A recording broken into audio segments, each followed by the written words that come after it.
اعوذ باللہ من الشیطان الرجیم بسم اللہ الرحمن الرحیم اللہم وفقنا لما تحب وترضى واجعل عاقبۃ امورنا خیرا ولا تکلنا الی انفسنا طرفۃ عین ابدا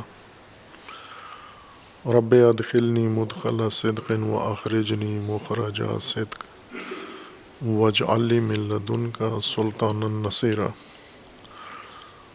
وصیت نامہ امیر المومنین علیہ الصلاۃ والسلام بنام امام حسن مجتبیٰ علیہ الصلاۃ والسلام۔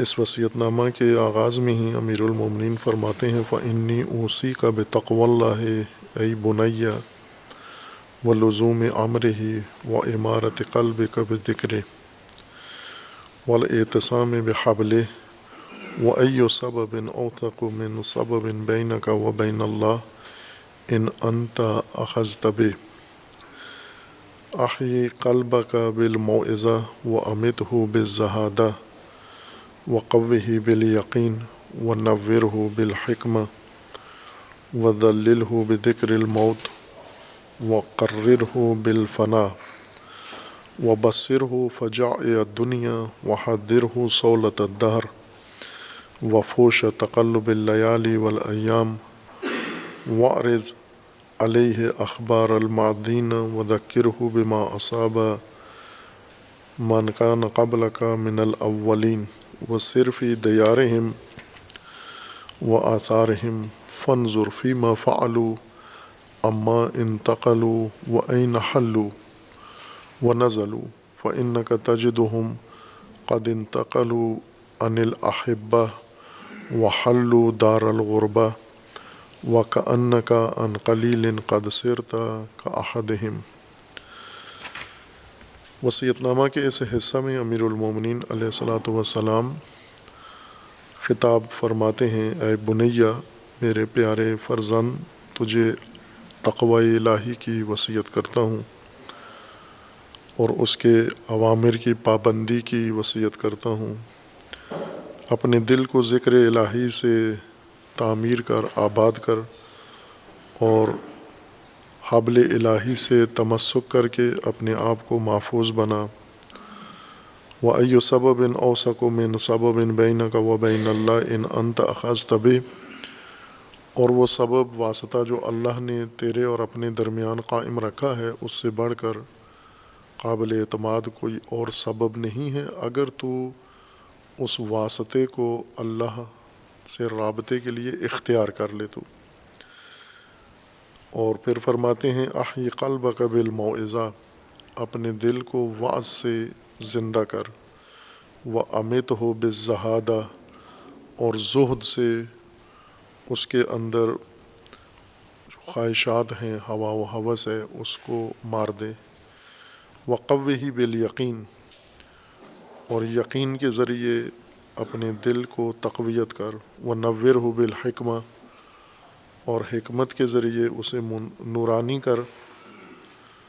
وذللہ بذکر الموت، موت کے ذکر سے اپنے دل کو نرم کر۔ وقررہ بالفنا، اور فنا کا اقرار اپنے نفس سے لے لے۔ وبصرہ فجائع الدنیا، اور دنیا کی ناگواریوں کی اس کو بصیرت دے۔ وحذرہ صولۃ الدہر، اور زمانے کے تہاجم اور یلغار سے اس کو محفوظ بنا۔ وفوش تقلب اللیالی والایام، اور گردش ایام کی برائیوں سے اور بدیوں سے اپنے نفس کو محفوظ بنانے کے لیے اقدام کر۔ وَأَعْرِضْ عَلَيْهِ أَخْبَارَ الْمَاضِينَ، جو لوگ گزر گئے ہیں ان کے رویدادیں، ان کے احوال، ان کی خبر سے اپنے نفس کے اوپر یہ خبریں پیش کر، یہ آگاہی نفس کو دے۔ وَذَكِّرْهُ بِمَا أَصَابَ مَنْ كَانَ قَبْلَكَ مِنَ الْأَوَّلِينَ وَسِرْ فِي دِيَارِهِمْ۔ اس حصے کا اس پیراگراف میں امیر المومنین علیہ الصلاۃ والسلام امام حسن مجتبیٰ علیہ الصلاۃ والسلام کو خطاب کر کے اور دراصل وصیت تمام ابنائے آدم کے لیے ہے، تمام ان انسانوں کے لیے ہے جو اس صورتحال میں امیر المومنین علیہ الصلاۃ والسلام کے زیر تربیت و تعلیم ہے، یا جن کی تعلیم و تربیت امامت کا فریضہ ہے۔ ایک اور وصیت نامہ ہے جس میں امیر المومنین علیہ السلام نے صراحت سے بیان کیا ہے کہ میرے بیٹے حسن و حسین اور تمام باقی افراد اور جس تک یہ بات پہنچے یہ ان سب کے لیے وصیت ہے۔ اس وصیت نامہ میں یہ الفاظ نہیں ہیں، لیکن خطاب ایسا ہی ہے، سب کے لیے ہے، اور خصوصاً جو وصیت نامے کے اندر تعلیمات ہیں، وصیتیں ہیں، وہ مشترک ہیں تمام نسلوں کے اندر، اور ہماری ضرورت زیادہ ہے ان افراد سے جن کو بالواسطہ خطاب کیا گیا ہے، بلا واسطہ خطاب کیا گیا ہے۔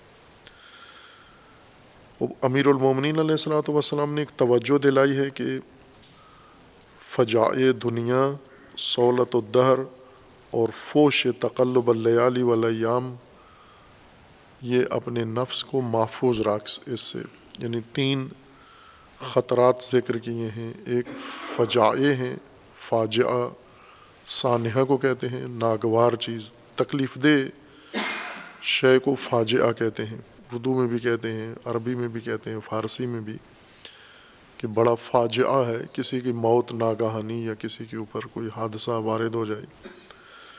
خوب دنیا میں فجائے ہیں، یعنی اس طرح سے ناگوار تلخیاں روز انسانوں کو دیکھنا پڑتی ہیں، چونکہ نظام دنیا ایسا ہے، انسانوں کے ہاتھوں یہ سانحات اور یہ تکلیفات اٹھاتا ہے۔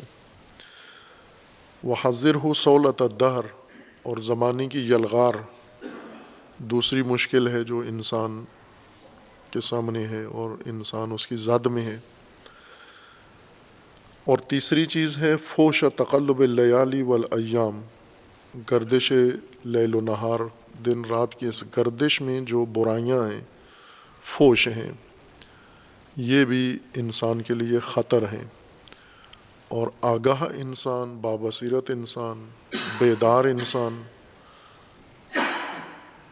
ہوشیار انسان ان تمام امور کو جب اس نے زندگی گزارنی ہے اور اس کی زندگی میں یہ چیزیں موجود ہیں اور حتمی اور یقینی ہیں، یعنی فجائے ہر صورت میں اس کی زندگی میں موجود ہیں، یہ سب مل کے انسان کوشش کریں سانحات سے محفوظ رہنے کے لیے، لیکن سانحات پھر بھی ہیں، فجائے پھر بھی ہیں۔ کچھ فجائے ایسے ہیں جو انسان ان کا بانی ہے، اور کچھ فجائے ایسے ہیں، فاجعہ یعنی ناگوار تکلیف دہ امور، جو طبعی طور پر انسان ان کی زد میں آ جاتا ہے۔ اور اسی طرح یلغاریں انسانوں کی طرف سے انسانوں پر یلغار ہوتی ہے، اور حالات کی طرف سے یلغار انسانوں کے اوپر ہوتی ہے، اور خصوصاً گردش ایام کے اندر جو برائیاں ہیں، گردش ایام اپنے اندر بہت ساری چیزوں کی صلاحیت رکھتے ہیں،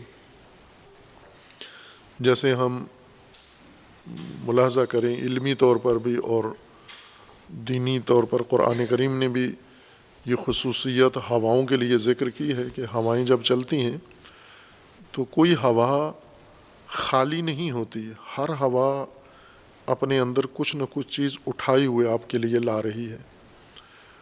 ہر ہوا کے اندر نامرئی اور ایسی چیزیں جو آنکھوں سے دیکھی نہیں جا رہی، اس ہوا کے اندر یہ چیزیں موجود ہیں۔ یہ ہوا جو ہم سونگھتے ہیں، سانس لیتے ہیں، تنفس کرتے ہیں، یا وہ ہوا جو ہمارے دائیں بائیں سے گزر جاتی ہے اور دیگر اشیاء سے ٹکراتی ہے، وہ ہوا ہر چیز سے ٹکرا کے پھر ہم سے بھی ٹکرا کے پھر آگے چلی جاتی ہے، اور یہ حامل ہے، یہ ہوا اپنے اندر بہت ساری چیزوں کو حمل کیے ہوئے ہے۔ جس طرح ولادت کے لیے کوئی حیوان مادہ ہے، حاملہ ہے، یعنی اس کے اندر بچہ ہے پیٹ میں، اور وہ بچہ ہر صورت میں اس نے جنم دینا ہے، اس بچے نے باہر آنا ہے، ہر صورت میں آنا ہے، اور زمین پر یا کسی خاص فضا کے اندر اس بچے نے پیدا ہونا ہے. جیسے تمام جانوروں کے یہ بچے ہیں تو وہ پیدا ہوتے ہیں، ہم نہ بھی چاہیں ہوتے ہیں. حشرات الارض ہیں، ان کا نظام تولید اللہ تبارک و تعالیٰ نے رکھا ہے، تو وہ ہر صورت میں جو ان کے اندر موجود ہے وہ باہر آنا ہے تولید نسل کے قانون کے مطابق. یہ ہوائیں جو چل رہی ہیں ان کے اندر بھی بہت کچھ ہے.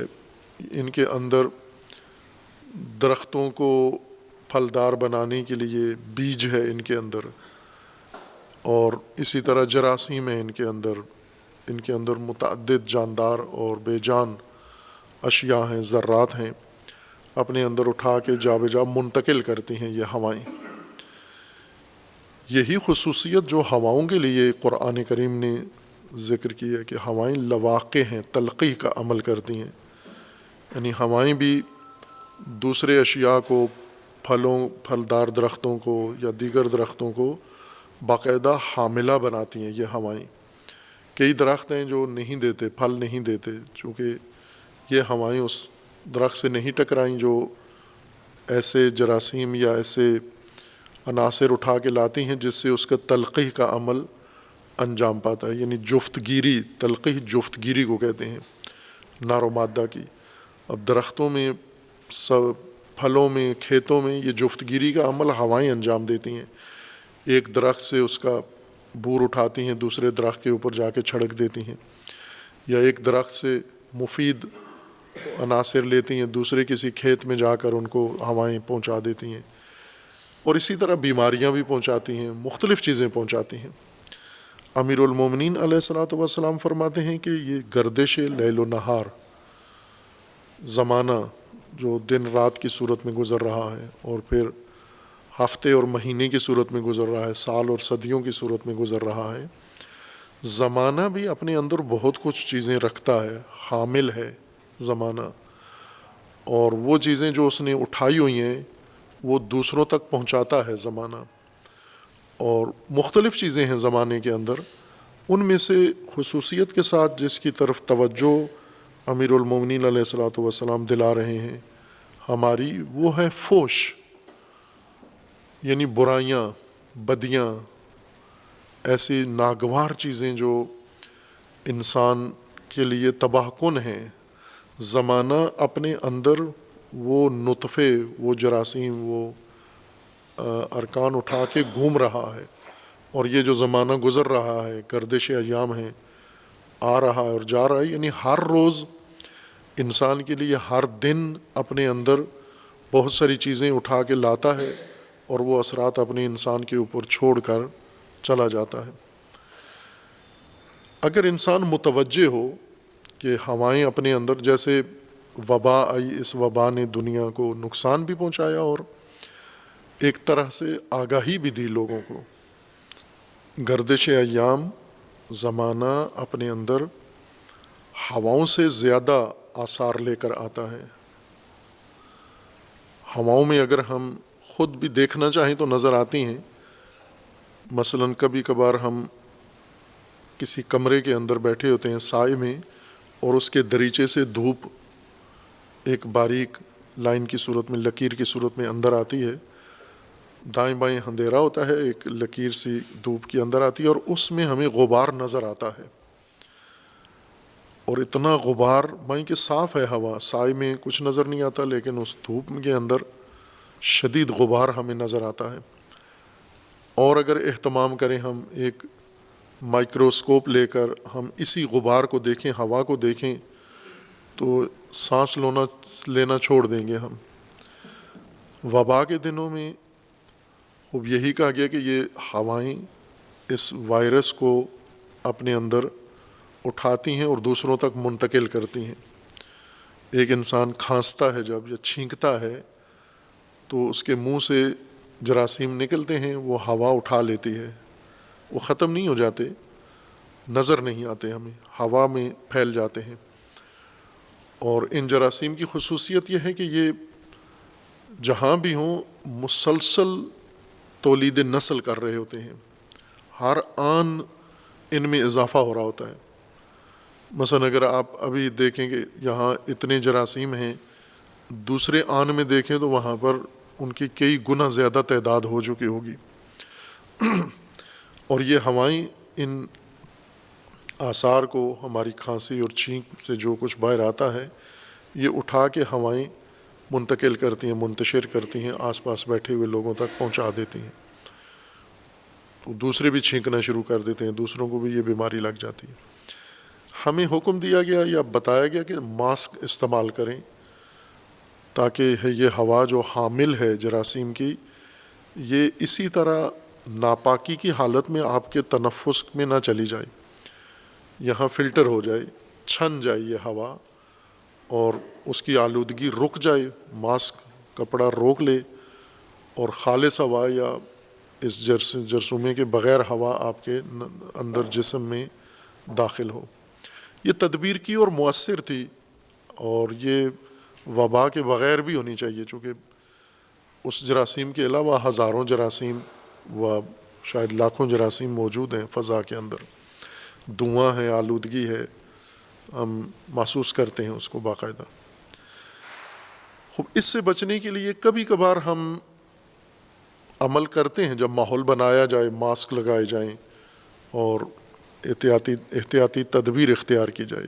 امیر المومنین ایک اور آلودگی کی طرف ہماری توجہ دلا رہے ہیں، جس فضا میں ہم زندگی گزار رہے ہیں، رہ رہے ہیں، وہ آلودہ فضا ہے، اور وہ یہ تقلب لیل و نہار ہے، گردش ایام ہے۔ یہ گردش ایام اپنے اندر کس چیز کو حامل کیے ہوئے؟ فوش کو، فحشا، یہ حاملہ فحشا ہے، یعنی فحشا اس کے اندر، فحشا کے عناصر، فحشا کے محرکات، فحشا کے جراثیم۔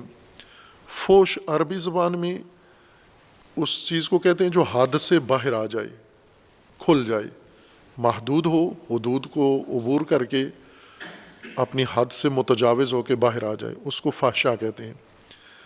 اس وقت جو ہم اردو میں یہ لفظ سنتے ہیں یا دیگر زبانوں میں، تو یہ بہت بڑی برائیوں کے بارے میں فحشا استعمال ہوتا ہے، جیسے فاحش یا فاحشہ عورت، مثلا عورتوں کے بارے میں یہ ہوتا ہے کہ یہ فحشا ہے۔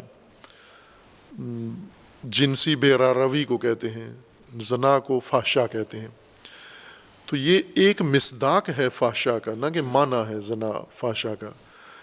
جن برائیوں میں، جن اعمال میں ایسی ہی برائی ہو، اتنی ہی جتنی اس عمل کے اندر ہے، اسی کو فحشا کہتے ہیں۔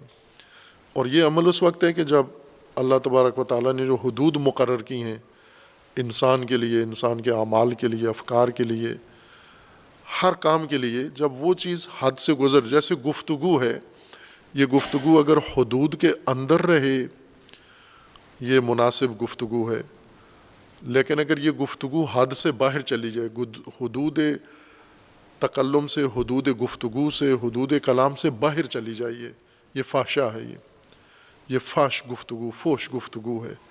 گالی کو بھی فوش کہتے ہیں، اس وجہ سے کہ حد پار کی ہوئی گفتگو ہے۔ جب انسان گالی دیتا ہے تو حدیں ساری توڑ دیتا ہے، حدیں پھلانگ کے، اور حد سے باہر جا کر گفتگو کرتا ہے۔ انسان کو حدود کے اندر رکھا گیا ہے، حدود ہی انسان کی محافظ ہیں۔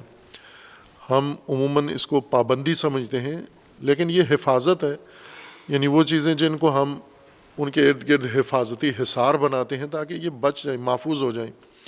جیسے عموماً علماء مثال دیتے ہیں، قیمتی چیزیں ہیں، جیسے آپ کا پیسہ ہے، آپ کے پاس اور قیمتی اجناس ہیں، تو ان کو آپ حدود قائم کر دیواریں بناتے ہیں، دیواروں کے اندر لاکر بناتے ہیں، ان کے مضبوط دروازے بناتے ہیں، ان کو تالے لگاتے ہیں، ان کے باہر سنتری کھڑا کرتے ہیں، ان کے اوپر کیمرے لگاتے ہیں، تو یہ ساری انہی کو حدود کہتے ہیں۔ اس شے کو بچانے کے لیے، اس شے کو محفوظ رکھنے کے لیے، نہ کہ اس کو تکلیف پہنچانے کے لیے۔ قیمتی چیزیں اگر پابند کی جاتی ہیں، حدود کے اندر رکھی جاتی ہیں، تو اس لیے نہیں کہ یہ قیمتی چیزوں کی سزا ہے، انہیں پابند کر کے رکھیں تاکہ انہیں اندازہ ہو کیوں قیمتی ہیں، بلکہ اس لیے کہ یہ اچھی چیزیں قیمتی ہیں، ان کو بچانا ہے ہم نے حدود کے ذریعے سے۔ انسان کے لیے اللہ تبارک و تعالیٰ نے حدود مقرر کی ہیں، قواعد ہیں، آداب ہیں، احکام ہیں، ضوابط ہیں۔ یہ سب اسی لیے ہیں کہ ان کے اندر آپ محفوظ ہو، ان سے نکلو گے، باہر نکلو گے، یہ فوش ہے، یہ فحشا ہے. اور فحشا سے رکنے کے لیے بھی ہمیں باقاعدہ تدبیر بنا کے دی گئی ہے کہ جب آپ کا من کرے، بس اوقات کرتا ہے نا انسان حد توڑے، یہاں پر ہم بولنے میں حد توڑ دیں، جیسے غصے میں ہیں، جذبات میں ہیں، جی کرتا ہے حد سے باہر گفتگو کروں، یا آپ کو کوئی اور چاہت اندر اشتیاق پیدا ہوا ہے، آپ اس کو بھی چاہتے ہیں. یہ جو حدود ہیں ہمیں محفوظ بنانے کے لیے ہیں. حدود شکن یہ فاحش انسان ہے. فاحشہ مرد بھی ہوتا ہے، فاحشہ عورتیں بھی ہوتی ہیں، فاحشہ ہر طبقہ ہو سکتا ہے. جو بھی حد سے باہر جاتا ہے وہ فاحشہ ہے. وہ اصل فاحشہ وہ عمل ہے جو حد سے باہر چلا گیا ہے. جو بھی انسان، جیسے میں نے کہا، گفتگو کرے تو بھی وہ فاحشہ آ جائے گی. اگر نگاہ کرے، حد سے گزری ہوئی، حدیں توڑ کے، حدیں پھلانگ کے یہ نگاہ حدیں کراس کر جائے تو یہ فاحشہ نگاہ ہے. یہ اسی طرح جو بھی انسان کے اعمال، حرکات، سکنات ہیں وہ سب فاحشہ کے زمرے میں آتے ہیں. اور زمانہ، امیر المومنین فرماتے ہیں کہ زمانہ ان تمام فحشہ کو اپنے اندر حمل کیے، اٹھائے ہوئے آ رہا ہے. جیسے ہوا چلتی ہے تو سب کچھ آپ کے ساتھ لے کر، آلودگی ساری لے کر آپ سے گزر کے آگے چلی جاتی ہے. اسی طرح یہ گردش لیل و نہار ایام بھی یہ فحشہ سے مالا مال ہیں، فحشہ سے بھرے ہوئے ہیں، یہ فحشہ سے اٹے ہوئے ہیں، رچے ہوئے ہیں فحشہ ان کے اندر. اور یہ فحشہ یہ زمانہ لے کر آپ کی طرف آتا ہے، آگے گزر جاتا ہے، دوسروں کو متاثر کرتا ہے، اور ہم اس کی زد میں رہتے ہیں. اور عموماً ہوائیں جب آلودگی پھیلاتی ہیں تو محسوس نہیں ہوتا. جو خطر ہے اس آلودگی کے اندر، اس پولوشن کے اندر، وہ یہ ہے کہ محسوس نہیں ہوتا. مثلا ہوا آتی ہے، ہمیں نہیں پتہ چلتا کہ یہ ہوا ہمارے سانس میں کچھ داخل کر کے چلی گئی ہے، کوئی بیماری یا کوئی جرثومہ یا کوئی بیکٹیریا یا کوئی وائرس ہمارے اندر منتقل کر گئی، ہمیں پتہ بھی نہیں چلتا. جب اس کی علامتیں چند دن بعد ظاہر ہوتی ہیں اس وقت ہمیں احساس ہوتا ہے کہ ہوا نے کتنا نقصان کیا ہمارا. اسی طرح گردش لیل و نہار میں جو فحشہ ہے، یہ جو اس کے اندر آلودگی ہے گردش لیل و نہار میں، اس کی آلودگی بھی غیر محسوس ہے، ہمیں آلودہ کر دیتی ہے. مثلا آج دن پورا گزر گیا، اس دن نے کیا کیا ہمارے ساتھ محسوس نہیں ہوتا. ہمیں کچھ وقت کے بعد علامتیں ظاہر ہوتی ہیں. مثلا گردش لیل و نہار سے مراد یعنی لوگ، معاشرہ، سماج، یہ میڈیا، اور چونکہ آج زیادہ آلودہ زمانہ ہے سابقہ زمانوں کی نسبت. سابقہ زمانوں میں ایک فاحشہ چیز کسی گاؤں کے اندر، کسی محلے کے اندر وجود میں آتی تھی، دوسرے محلے تک پہنچتے ہوئے اس کو سال لگ جاتا تھا. لیکن آج تو اسی آنن فانن ایک چیز ایک جگہ رونما ہوتی ہے، وہ فحشہ وہ فوراً دوسری جگہ منتقل ہو جاتی ہے. یہ آلودگی انسانی اعمال ہیں، انسانی افکار ہیں، انسانی رجحانات ہیں، انہی کے اندر یہ آلودگی. اور یہ زمانہ گردش ایام اس کو اٹھا کے ہم تک پہنچا دیتے ہیں، پھر ہمیں آلودہ کرتی ہے یہ چیز. اور اس آلودگی کا ہمیں احساس ہوتا ہے کچھ عرصے کے بعد جب ہم طور طریقے ذرا بدلے ہوئے دیکھتے ہیں نا. مثلا بچوں کے انداز بدلے ہوئے دیکھتے ہیں. ابھی چند دن پہلے ایک بڑی خوبصورت گفتگو، میں پوری نہیں سن سکا، وہ ایک چند سیکنڈ کی گفتگو تھی. پنجاب آئی جی موجودہ جو ہیں، جو منشیات کے بارے میں لوگوں کو آگاہی دے رہے تھے. یہ پہلی دفعہ پولیس نے آگاہی کا کام بھی کیا ہے، ورنہ زیادہ تر تو لترول و چھترول ہی کرتے ہیں. یہ کوئی تعلیم یافتہ شخصیت سنجیدہ مجھے لگے، یعنی باقاعدہ ان کا ایک مطالعہ تھا اس بارے میں، اور وہ والدین کو آگاہی دے رہے تھے کہ بچوں پہ نگاہ رکھیں کہ اگر یہ چیزیں بچوں میں دیکھتے ہیں آپ، مثلا سونے جاگنے کا ٹائم ان کا، اٹھنے کا، ان کے طور طریقوں میں، رویوں میں اگر یہ تبدیلیاں دیکھتے ہیں تو یقین جان لیں کہ بچے میں منشیات کا عمل دخل آ گیا ہے. تو اس کو آپ دھیان رکھیں. وہ علامتیں بتا رہے تھے، اور علامتیں اس وقت آتی ہیں جب جرثومہ اندر چلا جاتا ہے، جگہ بنا لیتا ہے، گھر کر لیتا ہے، تاثیر چھوڑتا ہے، پھر وہ علامت باہر ظاہر ہوتی ہے. جیسے زکام نزلے کا وائرس اگر ہمارے اندر چلا جاتا ہے، 24 گھنٹے رہتا ہے، کوئی علامت ظاہر نہیں کرتا، 24 گھنٹے کے بعد چھینک جب آتی ہے، نزلہ شروع ہوتا ہے، گلے میں درد ہوتا ہے، پھر پتہ چلتا ہے کہ یہ تو اندر جا چکا ہے۔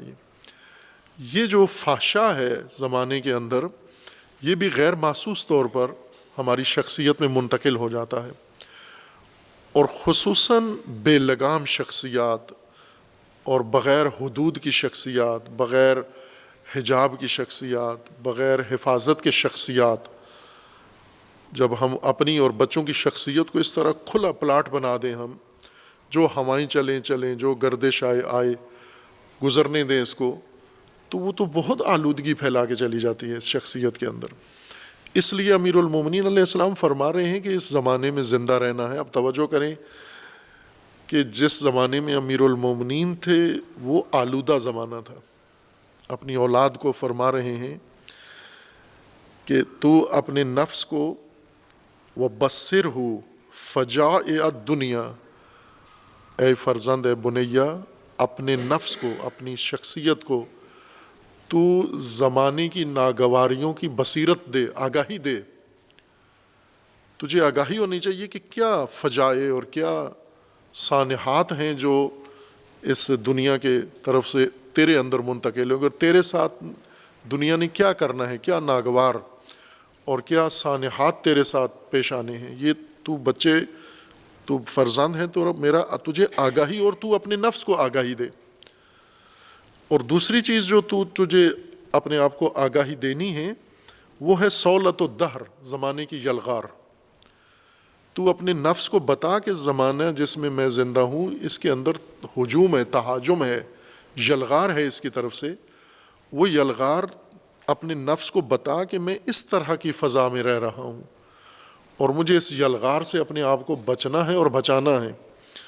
اور تیسری چیز ہے وہ فحش تقلب اللیالی والایام، تو اپنے نفس کو متوجہ کر، بصیرت دے، بصر ہو، یہ تین چیزوں کی بصیرت اپنے آپ کو دے، آگاہی اپنی بڑھا کہ میں ایک آلودہ زمانے میں زندگی گزار رہا ہوں، زمانہ آلودہ ہے، اس آلودہ زمانے میں مجھے محفوظ رہنا ہے، اس آلودہ زمانے میں اپنے آپ کو بچا کے رکھنا ہے۔ تو یہ آگاہی سے ہوگا۔ اگر آگاہی ہی نہ ہو، جیسے وبا ہے، ہمیں آگاہی نہیں ہے اور ہم اس آلودگی میں جا رہے ہیں اور مریض ہو رہے ہیں اور مر رہے ہیں، اسی طرح جو فحشا ہے، فحشا یعنی حد شکن چیزیں، تمام وہ امور جن کی حدیں توڑ دی گئی ہیں، ہمیں عموماً جان بوجھ کے کرتے ہیں ہم کسی حد تک، ایک مرحلے میں نافہمی کی وجہ سے کرتے ہیں، لا علمی کی وجہ سے، اور پھر نافہمی نہیں ہوتی، فہم آ جاتی ہے، لیکن جان بوجھ کے یہ حالت اپنی بنا لیتے ہیں۔ اب اردو میں اس کا لفظ میرے ذہن میں نہیں آ رہا، پنجابی میں جو آپ اس کو کہتے ہیں نا کہ ایک شخص جو جان بوجھ کے ایک چیز کو جانتا ہے لیکن اپنے آپ کو نافہم بنا کے رکھتا ہے کہ گویا مجھے پتہ نہیں ہے، پنجابی میں کیا کہتے ہیں اس کو؟ کنا لیدا، اس طرح کا بنا کے، پتہ سب کچھ ہے اس کو، لیکن وہ لطف اندوز ہونا چاہتا ہے اس صورتحال سے، اور ایسے تاثر دے رہا ہے کہ متوجہ نہیں تھا، اس کو پتہ نہیں تھا۔ میسنا کنا، یہ چیزیں ہمارے اندر ہیں کہ ہمیں پتہ یہ فضا آلودہ ہے، آگاہ ہیں باقاعدہ اس طور پر، لیکن جان بوجھ کے اپنے آپ کو تاثر دیتے ہیں کہ نہ ہو۔ ایک کچھ لوگ تو ہیں جنہیں آگاہی نہیں ہے، اور پھر یہ کنے عموماً کیا کام کرتے ہیں، جس آلودگی سے لطف اندوز ہونا چاہتے ہیں اس کے بارے میں وہ فتوے کی طرف رجوع کر لیتے ہیں، چلو فتویٰ دیکھ لیتے ہیں، فتویٰ کیا ہے۔ مثلاً کوئی بھی ہے بے پردگی، مثلاً بے پردگی کے بارے میں حجاب کتنا ہونا چاہیے، اس کا فتویٰ پوچھ لیتے ہیں۔ یہ فلاں کام محرم نامحرم آپس میں ملتے ہیں تو کسی سے پوچھ لیتے ہیں، فتویٰ لیتے ہیں، حالانکہ انہیں پتہ ہے، معیار ان کے پاس ہے، بعضوں کو نہیں پتہ، یہ مسلم ہے کہ بعضوں کو نہیں پتہ، جوانوں کو نہیں پتہ۔ اور کئی مثالیں بھی ہیں، کئی ایسے مشاہدات ہمارے اپنے بھی ہیں جہاں ہم نے دیکھا کہ بے حجاب لڑکیاں ہیں، یا لڑکے ہیں جو وضع خط ان کی نامناسب ہے، لیکن یہ لا علمی کی وجہ سے ہے۔ یہی پاکستان میں ایک مومن نے اپنے گھر مجھے بلایا کہ میں مشکل بڑھ گئی ہے میری، اور وہ مشکل یہ ہے کہ میری بیٹی جو ہے اس کے بوائے فرینڈز ہیں، اور وہ باقاعدہ گھر بناتی ہے، پارٹی کرتی ہے، اور سارے ایک دوسرے سے لپٹتے ہیں، اور جوان لڑکی 18-20 سال کی یونیورسٹی میں جاتی ہے، اور بوائے فرینڈز کے ساتھ ہر ہفتے ان کا کسی گھر میں فنکشن ہوتا ہے، اور پہلے یہ باہر کرتی تھی، ہمیں پتہ نہیں تھا، اب اس نے گھر بلانا ان کو شروع کر دیا ہے۔ تو آپ آئیں، اس کو کچھ سمجھائیں۔ بہرکیف میرے لیے بھی ایک بہت متدین گھرانہ ہے، یوں نہیں کہ بے دین لوگ تھے، متدین مذہبی گھرانہ، یہ حالت ان کے اندر۔ تو وہاں اس سے بات کی بچی سے، تو اسے واقعا نہیں پتہ تھا کہ یہ محرم بھی کوئی حد ہے، یا ہمارے دین مذہب میں یا اہل البیت علیہ السلام نے اس طرح کی کوئی تعلیم ہمیں دی ہے اور ہمیں اس سے بچنا چاہیے۔ وہ اتنی حیران ہو رہی تھی اور اپنے ماں باپ سے شکوہ کر رہی تھی کہ یہ باتیں آج مجھے پتہ چل رہی ہیں کہ یہ بالغ بلوغ کے بعد لڑکے لڑکیاں نہیں آپس میں مل سکتے، یہ ٹچ نہیں کر سکتے۔ تو ہم تو یہ سمجھ رہے تھے کہ وہ بلکہ والدین کو کہتی تھی کہ آپ کا ذہن خراب ہے، ہم دوست ہیں، تو دو دوست کا مطلب یہ تو نہیں ہوتا کہ برے ہیں ہم، نہ ہم لڑکیاں بری ہیں نہ لڑکے برے، اور واقعا نہیں ہیں برے۔ جیسے دو لڑکیاں دوست ہیں آپس میں، اسی طرح لڑکی لڑکا دوست ہیں آپس میں، بغیر اس کے کہ اس میں کوئی وہ غلط کام کرتے ہوں، وہ دوستی کی حد تک ہیں۔ تو اس میں کیا قباحت ہے؟ اب جب تو نے تھوڑی سی آگاہی دی کہ یہ آپ کے حدود ہیں اور چند مثالوں سے، تو وہ شاکی ہو گئی۔ پہلے اس کو شکوہ یہ تھا کہ ہمارے کام میں غلطی کیا ہے، اب اس کا شکوہ یہ تھا کہ یہ آپ نے مجھے پہلے بتایا کیوں نہیں تھا کہ میں اتنی عمر گناہ کرتی رہی، میں اتنی عمر معصیت میں مبتلا رہی، آپ نے نہیں بتایا مجھے۔ اور اسی دن اس نے اقرار کیا۔ پھر میں نے اس کے پوچھا والدین سے، تو کہا پابندی کرتی ہے آپ، بالکل ان کے نمبر نکال دیے، ان سے دوری، ان سے معذرت کر لی اس نے کہ یہ غلطی تھی ہماری۔ ان کو کہا کہ آپ لوگ بھی نہ کیا کریں یہ، ہم ان حدود کا خیال رکھیں۔ یعنی حدود تھیں، اس حدود کا اس کو علم نہیں تھا۔ ایک یہ طبقہ ہے، ایک وہ ہے جنہیں پتہ ہے، ان حدود کا علم ہے، لیکن کنے بنے ہوئے ہیں، اور میسنا کہا، میسنا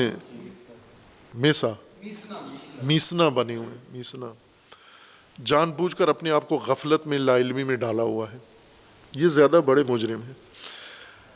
پھر انہیں جب روکا جائے، یہ دوسری پارٹی میسنے، انہیں جب روکا جائے نا، یہ فوراً پھر حوالہ تلاش کرتے ہیں۔ آج کل تو نیٹ ان کے پاس ہے، فوراً کسی مفتی قوی سے یہ فتویٰ لے لیتے ہیں کہ کوئی حرج نہیں ہے، آپ کر سکتے ہیں یہ کام سارے، یعنی کپڑے پہن کے آپ مل سکتے ہیں، فلاں کر سکتے ہیں، ٹچ کر سکتے ہیں، جپیاں ڈال سکتے ہیں۔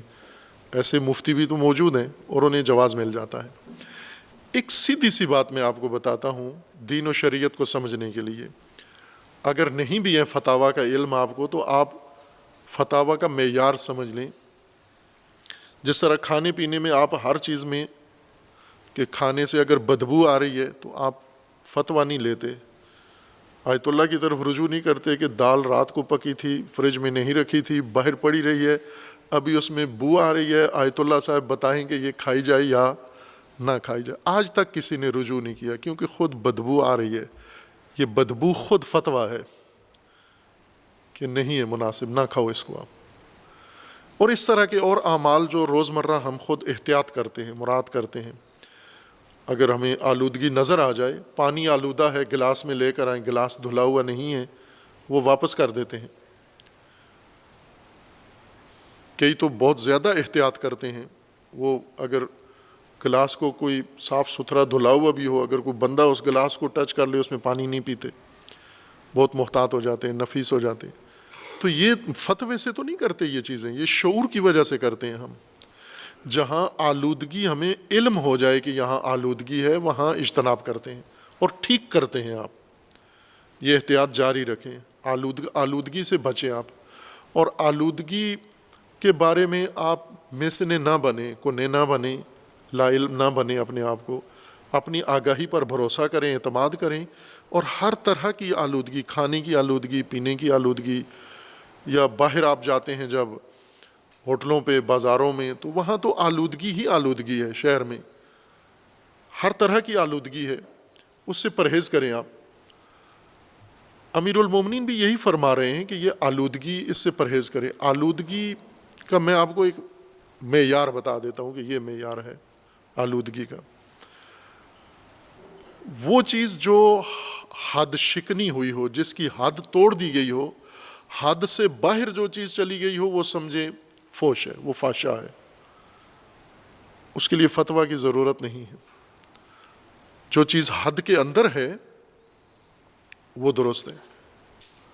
حد اگر توڑ دی گئی ہے، حد شکن کام ہے، بس کوئی بھی کام کر رہے ہیں آپ، مذہب کے نام پر کر رہے ہیں، سماج کے نام پہ کر رہے ہیں، خاندان کے نام پہ کر رہے ہیں، کسی بھی تفریح کے طور پر کر رہے ہیں، حد اگر توڑ دی ہے، یہ ناجائز کام ہے، یہ آلودہ کام ہے۔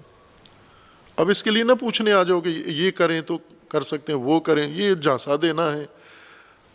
علماء کا بھی ٹیسٹ لیتے ہیں، امتحان لیتے ہیں، بلکہ اپنا ہم شریک جرم بناتے ہیں ان کو بھی، چونکہ پتہ تو نہیں ہوتا انسان کو یہ گما کے کیا پوچھ رہے ہیں۔ جیسے وہ مثال ہے نا، ایک شخص ڈھول بجا رہا تھا اور ناچ رہے تھے، ایک ڈھول بجا رہا تھا، دوسرے ناچ رہے تھے، مومنین کرام۔ تو آپ جیسا ایک مومن گیا، اس نے منع کیا کہ یہ حرام ہے، جرم ہے، تو انہوں نے کہا مولانا سے پوچھ لیتے ہیں جا کے۔ تو چلے گئے مولانا سے پوچھنے، تو مولانا سے پوچھا یہ انہوں نے کہ مولانا صاحب، چمڑے پہ ہاتھ مارنا جائز ہے یا ناجائز ہے؟ تو اب مولانا نے کہا جائز ہے، چمڑے میں حرام تو نہیں ہے۔ پھر انہوں نے کہا کہ ٹانگ اٹھانا جائز ہے یا ناجائز ہے؟ کہا جائز ہے۔ ان کا ہاتھ اوپر اٹھانا جائز ہے یا ناجائز ہے؟ کہا جائز ہے۔ تو انہوں نے کہا یہی تو ہے نا، چمڑے پہ، ڈھول پہ ہاتھ مارتے ہیں اور رقص میں پاؤں اٹھاتے ہیں، ہاتھ اٹھاتے ہیں، تو یہ تو جائز کام ہے۔ مولانا کو جب پتہ چلا کہ کیا فتویٰ انہوں نے لے لیا میری سادگی سے فائدہ اٹھا کر، تو وہ فارسی میں بڑا مشہور جملہ ہے کہ تیرے مفردات تو ٹھیک تھے، لیکن ترکیب تیری پر اللہ کی لعنت ہو، جو تو نے بعد میں اس کو اسمبل کیا ہے، اس کو، ہاں، لعنتی کام یہ کیا ہے تو نے، کہ چمڑے پہ ہاتھ مارنا جائز ہے، ٹانگ اٹھانا جائز ہے، ہاتھ اٹھانا جائز ہے، پھر اس کو جوڑ کے تو نے جو ڈھول اور رقص کا جو فتویٰ نکالا ہے، یہ لعنتی کام کیا ہے تو نے۔ خوب اس طرح گما کے ہم کبھی حد شکن، حدیں توڑ کے مولانا سے اجازت لے لیتے ہیں۔ مولانا کی اجازت سے حدیں قائم تو نہیں ہو جاتی، فحشا فحشا ہی رہتا ہے۔ آپ مولانا کی اجازت سے نامحرم سے ملیں یا اس کی اجازت کے بغیر ملیں، نامحرم خود راضی ہو یا نہ ہو، دونوں صورتوں میں فحشا ہے۔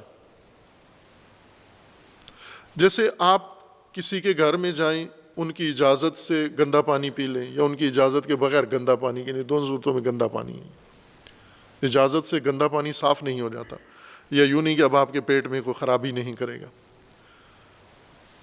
یہ آلودگی فحشا کی، یعنی حد شکن کام، جن کاموں میں حدیں توڑی جا رہی ہیں، یہ سب فحشا ہیں۔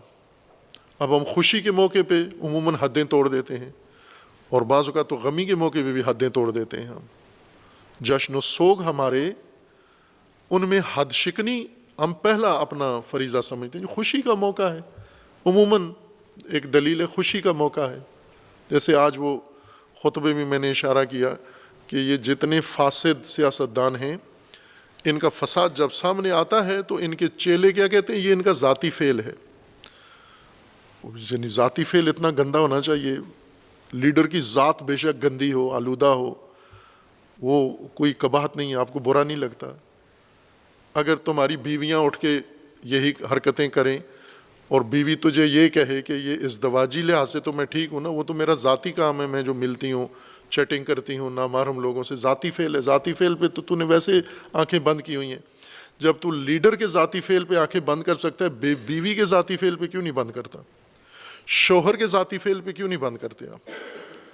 یہ تو ایک شیطانی تلقین ہے جو ہم حد شکنی کر کے پھر اس کا جواز بھی ڈھونڈ لیتے ہیں۔ خوشی ہے، خوشی کے موقع پہ حدیں توڑ لیں، خوشی کے موقع پہ۔ خوشی یعنی فحشا، غمی یعنی فحشا، حد شکنی فحشا ہے، حد سے تجاوز کر کے جو کام ہو وہ فحشا ہے۔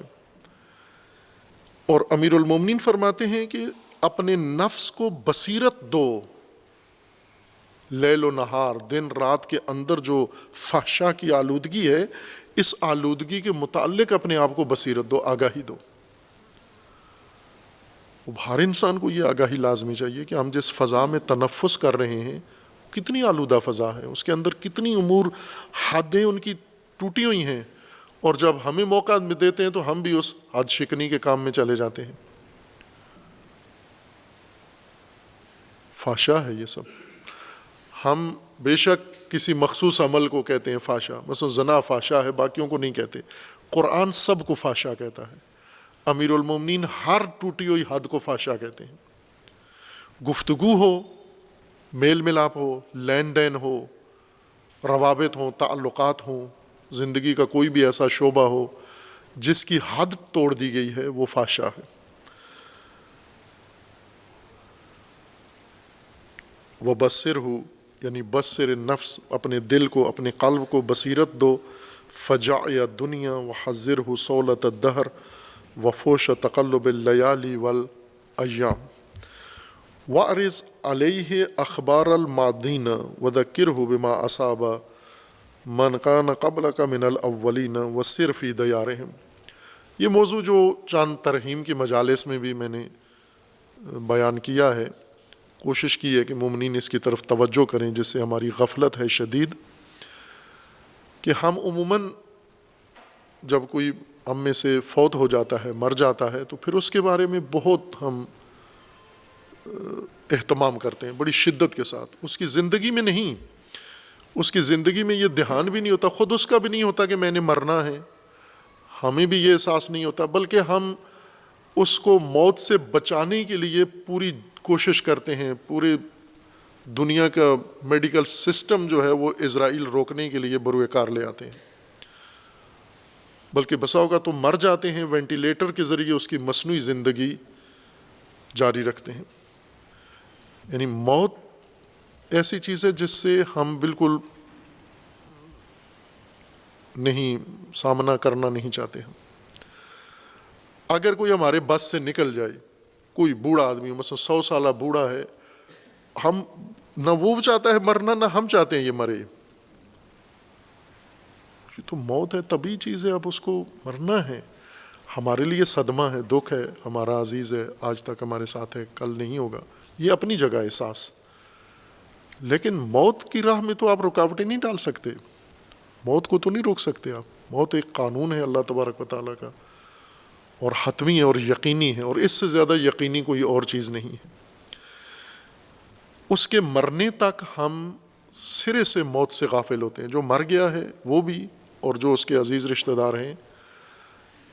مثلا جب بیماری لگتی ہے نا، کوئی بھی اس سے نہیں کہتا کہ توبہ کر لو، آپ اب بیماری شروع ہے، اللہ صحت دے تمہیں، لیکن صحت یاب ہو گئے یا نہیں ہوئے، دونوں صورتوں میں مرنا تو ہے آپ کو، تو یہ بیماری بہتر فرصت ہے کہ آپ توبہ کر لو۔ یہ کام کوئی تلقین نہیں کرتا اس کو، اس سے اس کی اور طبیعت خراب ہو جاتی ہے توبہ سے۔ توبہ کرے گا سمجھے پھر تو یقیناً مروں گا، جو کہ توبہ کے بعد موت ہی ہوتی ہے۔ اگر وہ مر گیا، پھر اس کے بعد ہم سارے مل کے اب اس کی مدد شروع کر دیتے ہیں۔ جب وہ ہماری دسترس سے باہر ہو گیا، اس وقت جب ہم اس کے لیے کچھ نہیں کر سکتے ابھی، اس وقت پھر اٹھ کے جذبات ہمارے آ جاتے ہیں، اس وقت بڑے خرچہ بھی کرتے ہیں، کھل کے ڈٹ کے خرچہ کرتے ہیں، وقت بھی دیتے ہیں۔ پہلے چھٹی دکان بند نہیں کرتے تھے اس کی عیادت کے لیے، بس وہ بوڑھا ماں یا باپ یا جو بھی کہتا رہتا ہے مجھے اسپتال لے جاؤ، وقت نہیں ہے میرے پاس، فلاں لے جائے گا تجھے۔ اور یہ حقیقی واقعات ہیں ایسے۔ یہاں لاہور کے اندر مومنین کے گھروں میں یہ ہے، وہ ایک خاتون آئیں بتا رہی تھیں کہ والدہ ان کی مریض ہیں، اور ان کو بھی اسپتال لے جانا ہوتا ہے، سنبھالنا پڑتا ہے، لیکن کوئی بچہ حاضر نہیں ہے کہ ایک دن ماں کو اپنے ساتھ رکھے، یا کم از کم انہیں اسپتال لے جائے، چیک کروا کے لے آئے. کوئی بچہ حاضر نہیں. پڑوس والے کبھی ان کو رحم آتا ہے، وہ اپنا بھی کہہ رہی تھی، رو رہی تھی کہ میں بھی نہیں کرتی کیونکہ میرا شوہر مجھے کرنے نہیں دیتا، اجازت نہیں دیتا کہ اپنی ماں کے پاس جاؤ. اور جو بھائی ہیں جن کے پاس رہتی ہے ان کے پاس ٹائم نہیں. کبھی پڑوس والے دیکھتے ہیں جب زیادہ تکلیف میں ہوتی ہے، بہت اس کو پریشانی ہوتی ہے، پھر پڑوس والے اٹھا کے اس کو لے جاتے ہیں. یہی، اب مجھے نہیں معلوم وہ والدہ زندہ ہے یا فوت ہو گئی ہے، لیکن یہ حقیقی واقعہ ہے.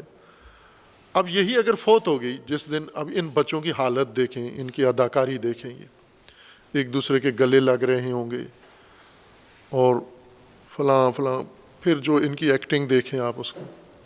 زندہ جب تھی اس کے لیے کچھ کر سکتے تھے، علاج معالجہ کرنا تھا آپ کو. اب موت کے بعد آپ یہ جو فعالیت دکھا رہے ہو، یہ اوور ایکٹنگ، یہ صرف لوگوں کو دھوکہ دے رہے ہو آپ. اور اپنے ضمیر کو، چونکہ اندر تو پتہ ہے نا کہ کیا کیا ہے اس کے ساتھ، اپنے ضمیر کو اس کی موت کے بعد تھوڑی سی یہ ایکٹنگ کر کے تسلی دیتے ہو، تاکہ لوگوں کو یہ پتہ چلے کہ اب موت کے بعد اتنے بےتاب ہیں تو زندگی میں تو اس کے لیے ہم نے کیا کیا کیا ہوگا. یہ حرکتیں کرتے ہیں ہم.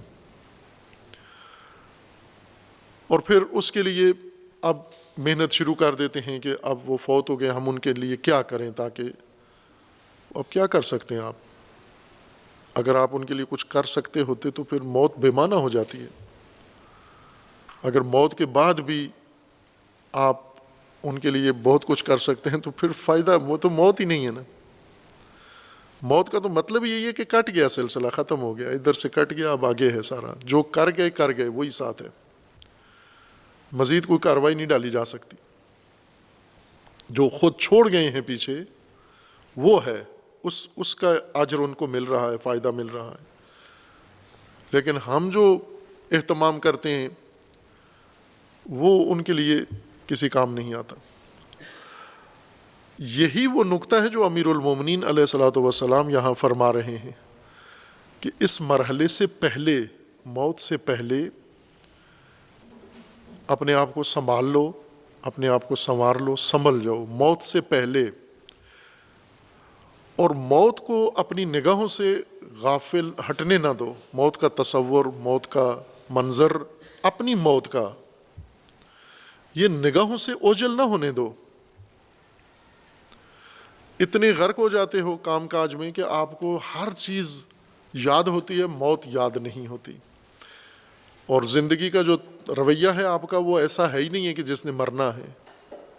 اس لیے امیر المومنین اب فرماتے ہیں کہ آپ جس طرح زمانے کی گردش میں موجود ناگواریوں کی طرف اپنے نفس کو بصیرت دو، وَأَعْرِضْ عَلَيْهِ، اپنے نفس پر پیش کرو اخبار المادین، جو لوگ اس دنیا سے گزر چکے ہیں.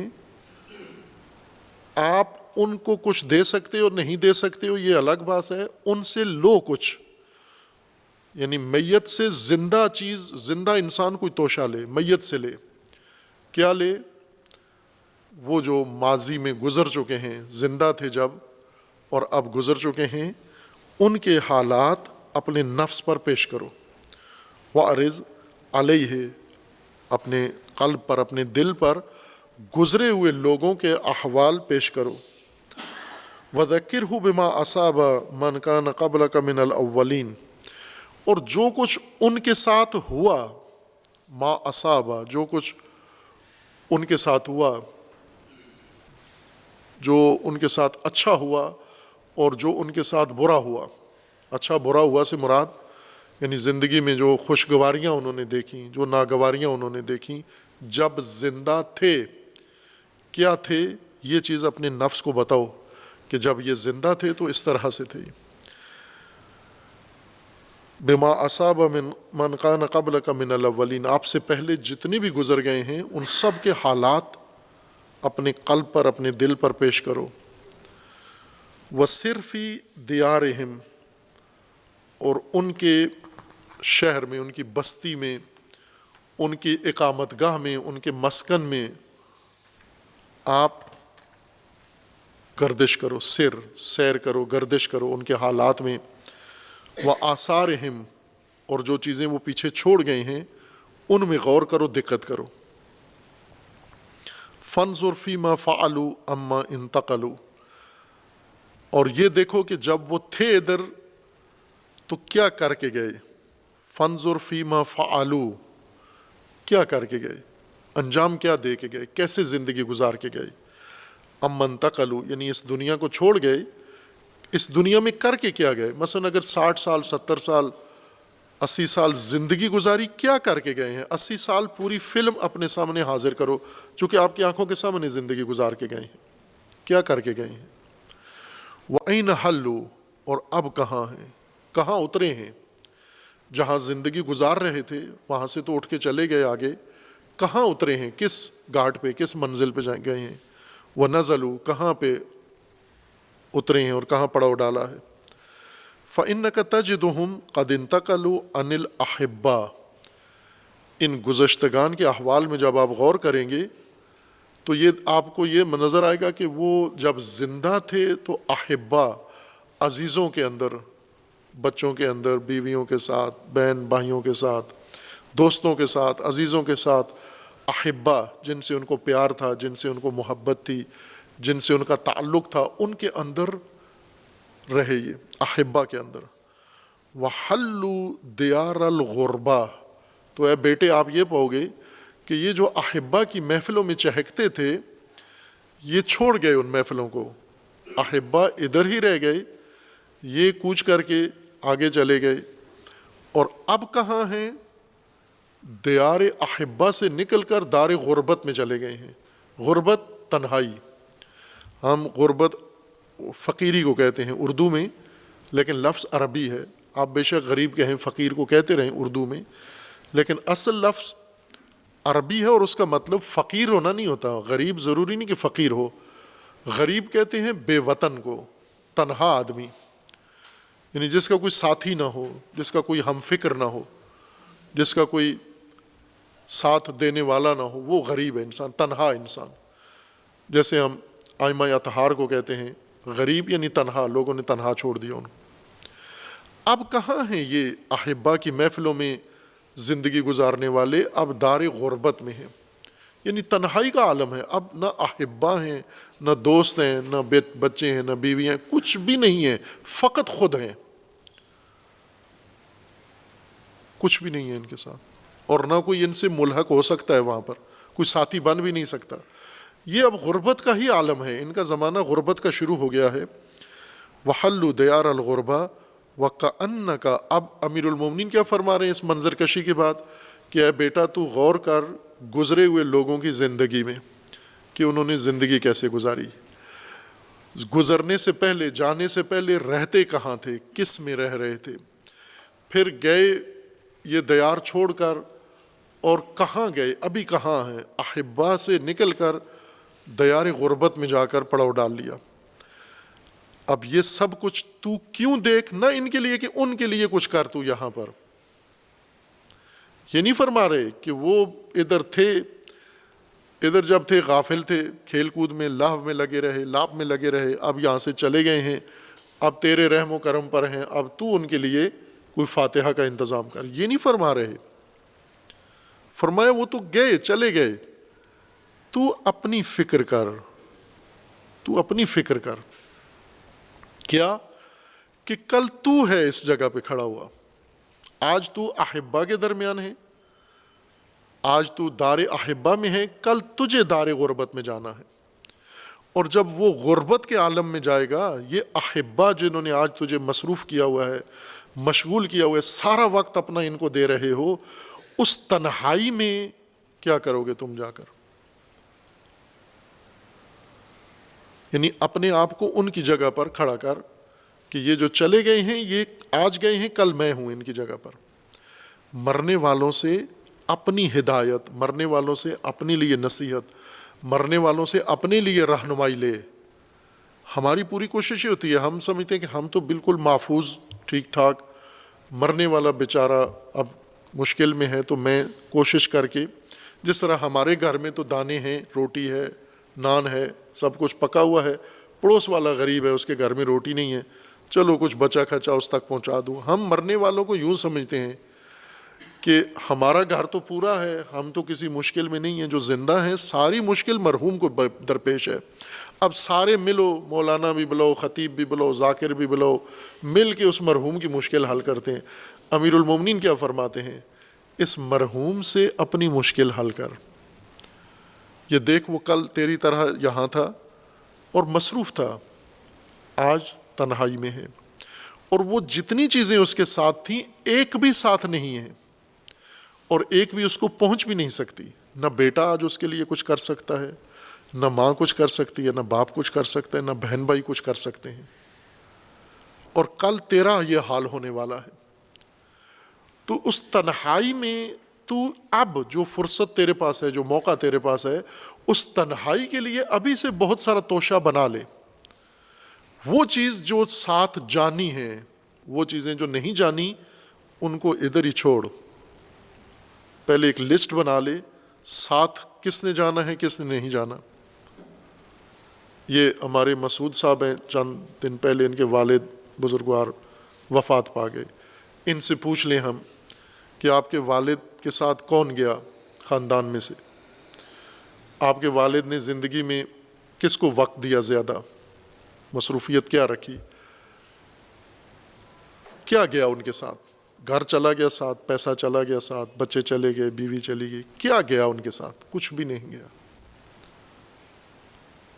کچھ بھی نہیں گیا. صرف وہ عمل اپنا رہ گیا جو ادھر کیا، وہ رہ گیا ہے ساتھ. وہ اچھا تھا یا برا تھا وہی گیا ہے ساتھ. یہی امیر المومنین فرما رہے ہیں کہ اس مرحلے سے پہلے پہلے اس دار غربت کے لیے یہاں سے وہ توشہ اکٹھا کرو. آپ کیا اکٹھا کر رہے ہو؟ جس نے یہیں پہ رہ جانا ہے. جیسے آپ سفر کرتے ہیں نا، جہازوں پہ سفر کرتے ہیں، آپ فلائٹ پہ کچھ چیزوں کی اجازت ہے لے جانے کی، کچھ کی نہیں ہے اجازت. اب آپ کو پتہ ہے کیا اجازت ہے کیا نہیں ہے، آپ سارا وہ سامان اکٹھا کرتے ہیں جو ممنوع ہے ساتھ لے جانا، اور یہ توڑے بھر کے، بکسے بھر کے، بریف کیس بھر کے ایئرپورٹ پہ لے جاتے ہیں. وہ سب کچھ روک لیتے ہیں، صرف آپ کو کارڈ دیتے ہیں کہ یہ لے جاؤ آپ. تو عقل مندی کیا ہے کہ ہم وہ سامان اکٹھا کریں جو آگے جانے ہی نہیں دیتے، یا وہ اکٹھا کریں جو ساتھ جانے دیتے ہیں. وہ بہت سارا چیز جہازوں پہ جانے دیتے ہیں ساتھ، کہ یہ اوور ویٹ بھی ہو تو آپ کرایہ دے کے لے جا سکتے ہو، جتنی مقدار لے جا سکتے ہو، تو وہی چیز لے کے جائیں نا ساتھ جو ساتھ جانی ہے، جسے ہم فلائٹ پہ ساتھ لے جائیں گے. ہم وہ چیز جو آپ لے کے جا ہی نہیں سکتے، اسے کیوں اس کے اوپر ساری زندگی گزار رہے ہو؟ جو مر گیا ہے وہ زندوں کے لیے ہدایت کا ایک نمونہ بن گیا ہے کہ یہ بیچارہ چلا گیا، کچھ بھی ساتھ لے کے نہیں گیا. جب میری باری آئے گی تو میں کیا کچھ لے کے ساتھ جاؤں گا یا نہیں؟ جو کچھ وہ چھوڑ گیا ہے وہ میں بھی چھوڑ کے جاؤں گا، اور جو چھوڑ کے جانا ہے اس میں عمر کیوں ضائع کروں جو ساتھ جانا نہیں ہے میرے؟ تو میں کیوں نہ وہ اہتمام کروں جو میرے ساتھ جانا ہے، جس نے غربت میں مجھے تنہائی سے نکالنا ہے. وہ بڑی وحشتناک غربت ہے، عالم قبر کی اور عالم آخرت کی غربت سب سے برا عذاب. اور وہاں آپ کا ساتھ وہی دے گا جو کچھ آپ نے یہاں کیا ہے، یہ آپ کے ساتھ ہوں گے. اور یہ بعض ایسی چیزیں ہوں گی کہ آپ آرزو کریں گے کہ کاش یہ نہ ہوتے. یعنی وہ جو اعمال ساتھ لے کے گئے وہ اتنے برے ہوں گے بعض کہ پناہ مانگیں گے اللہ کی کہ ان سے مجھے نجات دی جائے.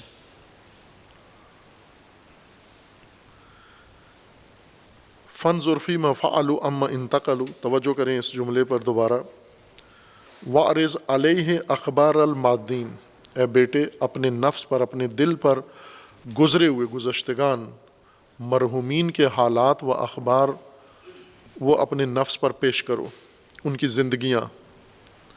وَذَكِّرْهُ بِمَا أَصَابَ مَنْ كَانَ قَبْلَكَ مِنَ الْأَوَّلِينَ، ان کے ساتھ جو کچھ ہوا زندگی میں، جو کچھ وہ کرتے رہے، جو کچھ ان کے ساتھ ہوا، جو انہوں نے بنایا، وہ سب اپنے قلب پر پیش کرو. وَسِرْ فِي دِيَارِهِمْ، ان کے وطن میں، ان کے گھروں میں جا کر غور کرو، دیکھو، مشاہدہ کرو. وَآثَارِهِمْ، اور ان کی چھوڑی ہوئی چیزوں میں جا کر، وہ کھیت چھوڑ کے گئے ہیں، وہ باغات چھوڑ کے گئے ہیں، وہ اولاد چھوڑ کے گئے ہیں، وہ گاڑیاں بنگلے چھوڑ کے گئے، وہ جو بھی چھوڑ کے گئے ہیں اسے جا کر باقاعدہ دیکھو کیا چھوڑ کے گئے ہیں. فانظر فیما فعلوا اما انتقلوا، اور پھر یہ دقت کر، غور کر کہ جس دنیا میں رہتے تھے کیا کر کے گئے ہیں وہاں پر. فیما فعلوا، جو کچھ انہوں نے کیا وہ غور کر. وَأَيْنَ حَلُّوا، اور یہ دیکھ کہ اب کہاں ہیں، کس دیار میں تھے اور کس دیار میں ہیں. وَنَزَلُوا، کہاں پہ پڑاؤ ڈالا ہوا ہے. فَإِنَّكَ، تو امیر المومنین فرماتے ہیں کہ میں بتا دیتا ہوں تجھے. فَإِنَّكَ تَجِدُهُمْ، جب تو ان کے ماضی میں غور کرے گا، زندگی میں جب زندہ تھے تو غور کرے گا، پھر اب جہاں جا پہنچے ہیں تو نتیجہ یہ ہوگا. فَإِنَّكَ تَجِدُهُمْ قَدْ انتقلوا عَنِ الْأَحِبَّاءِ، وہ جن کے ساتھ مل کے کھیل کود میں، احبا میں زندگی گزار رہے تھے، ان سب کو چھوڑ گئے ہیں، ان میں سے کوئی بھی ساتھ نہیں گیا. احبا کو چھوڑ گئے. اب وہ محفلیں، وہ تعلقات، وہ سرگرمیاں، وہ کچھ بھی نہیں ہیں. وَحَلُّوا دَيَارَ الْغُرْبَةِ، تنہائی کے عالم میں چلے گئے ہیں، دیار تنہائی میں بالکل اکیلے، بالکل اکیلے.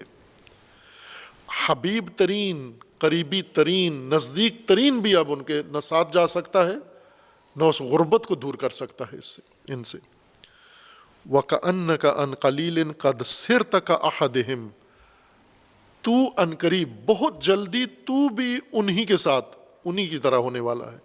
ابھی دار احبا میں ہے، کل تیری باری ہے دار غربت کے لیے. تو اس سے پہلے کہ دار غربت میں جا، دار احبا میں سے توشہ لے لے دار غربت کا، وہ چیز جس نے ساتھ جانا ہے. وہ لسٹ لے لے، آپ کارگو لسٹ لے لے.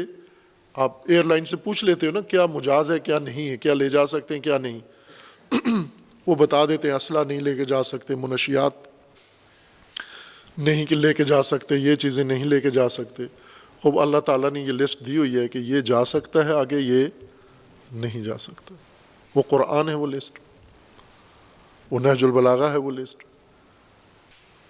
تو وہ توشہ جمع کرو تاکہ اس غربت میں کوئی ساتھی ہو تمہارا. فَأَصْلِ مَسْوَاكَ وَلَا تَبِعْ آخِرَتَكَ بِدُنْيَاكَ، تو انتظام کر اپنی اس آخرت کی منزل کا، اور اپنی آخرت کو دنیا کے بدلے میں فروخت مت کر. وَدَعِ الْقَوْلَ فِي مَا لَا تَعْرِفُ وَالْخِطَابَ فِي مَا لَمْ تُكَلَّفْ. اتنا کافی ہے میرے خیال میں، آگے نیا پیراگراف ہے، اسے بعد میں بیان کریں گے. وصلی اللہ علی محمد وآلہ الطیبین.